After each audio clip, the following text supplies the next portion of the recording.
Hello family, આજે આપણે બનાવીશું કોપરા પાક. આપણે કોઈ પણ તહેવાર કે પ્રસંગોમાં બનતો કોપરા પાક જલ્દી અને સરળ રીતે કેવી રીતે બનાવી શકીએ તે જોઈશું.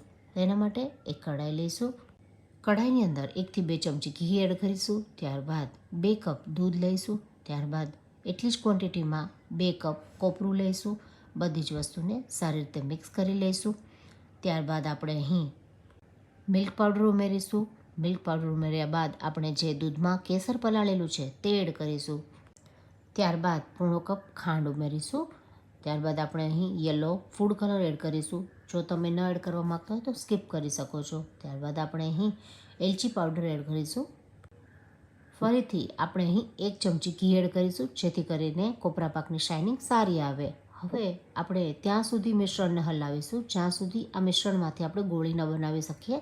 તો આ રીતે કંઈક આપણા હાથમાં ગોળી બનવા લાગે તો સમજવું કે કોપરા પાક તૈયાર છે. હવે કોઈ એક ટ્રે લેવી, તેના અંદર ઘી લગાવી દેવું અને બધો જ મિશ્રણને આ રીતે સારી રીતે પાથરી લેવું. તેના પર કોઈ પણ વસ્તુથી તમે ગાર્નિશ કરી શકો છો. તો તૈયાર છે આપણું એકદમ પોચો અને મોંમાં મૂકતા ઓગળી જાય તેવો કોપરા પાક.